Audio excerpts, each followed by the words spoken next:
Donc je m'appelle Marion et moi ce que j'apprécie c'est de créer des univers. Un petit peu toutes les expériences et toutes les choses que je fais sont tournées vers cette idée. J'aime bien toucher à plusieurs domaines pour justement venir créer des genres d'immersion dans des histoires, dans des ressentis. Ça permet de pas vraiment se donner de limites et j'aime apprendre par moi-même, j'aime savoir ce que je fais, savoir ce qui se passe et aussi collaborer avec des gens parce qu'ils apportent toujours une touche, une chose à laquelle j'aurais pas pensé. J'aime la discussion qu'on peut avoir, cet échange que ce soit entre les disciplines ou entre les êtres m'intéresse vraiment. J'ai commencé, quand j'ai toujours dansé, sauf que en fait j'habite dans un petit patelin et en vrai les cours de danse c'était cool, mais pour moi c'était plus du sport, on se contentait de juste suivre le prof en fait. Et c'est vraiment quand j'ai commencé à arriver à Nantes que j'ai vraiment compris que je pouvais danser par moi-même et j'ai commencé à prendre quand même des cours du coup Nas a débarqué. C'est le prof de break et il nous a clairement fait comprendre que on avait tous des corps différents, des sensibilités différentes et qu'en fait on pouvait tous proposer quelque chose de personnel et à partir de là j'étais dans tout ce qui est entraînement libre, j'ai commencé à m'entraîner avec des gens, aller à des événements, rencontrer du monde. Et c'est un peu grâce à ça que j'ai commencé à monter des projets, à travailler en asso. Et au bout d'un moment, je me suis dit que j'avais besoin de plus et de vraiment monter un spectacle en tant que tel.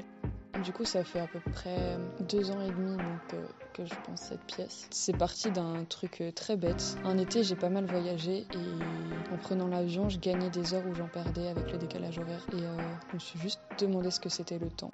J'ai commencé à chercher un peu et il y a plein de réponses, mais il n'y a pas de définition gravée dans le marbre, quoi. Et je me suis rendu compte que ce qui m'intéressait au final, c'était pas de trouver une réponse dans un livre et pas de trouver la réponse, mais de trouver les réponses en discutant avec les gens et d'avoir plein de réponses différentes. Néant, ça a plein de significations particulières. J'ai trouvé ce mot juste quand on a commencé à me dire que le temps était rien. Et je me suis dit, si c'est rien et qu'on le nomme comme rien, c'est déjà quelque chose. Si on pousse quelque chose à fond, on arrive forcément à un genre de néant avant de retomber sur quelque chose d'autre. Pour moi, la musique, elle a un vrai rôle, elle a une place. C'est une entité à part entière. Comme j'avais déjà travaillé avec Setchia avant, que nos univers se complètent. Je sais que la collaboration est fluide. Je savais que je me trompais pas, quoi. Je pouvais pas me tromper. Donc, c'était évident. Je voulais prendre le temps d'expérimenter et de chercher aussi rien que mon propre processus, parce que l'idée, c'est toujours de pas suivre la méthode de quelqu'un, mais de trouver ma propre méthode et ma propre façon de faire. Et donc, l'idée, c'était justement d'expérimenter le sujet, mais aussi et surtout mon propre processus. Quand je suis sur scène, je veux vivre quelque chose. Et en fait, toute l'histoire, tous ces trucs-là, c'est juste un genre de prétexte pour le vivre, en fait.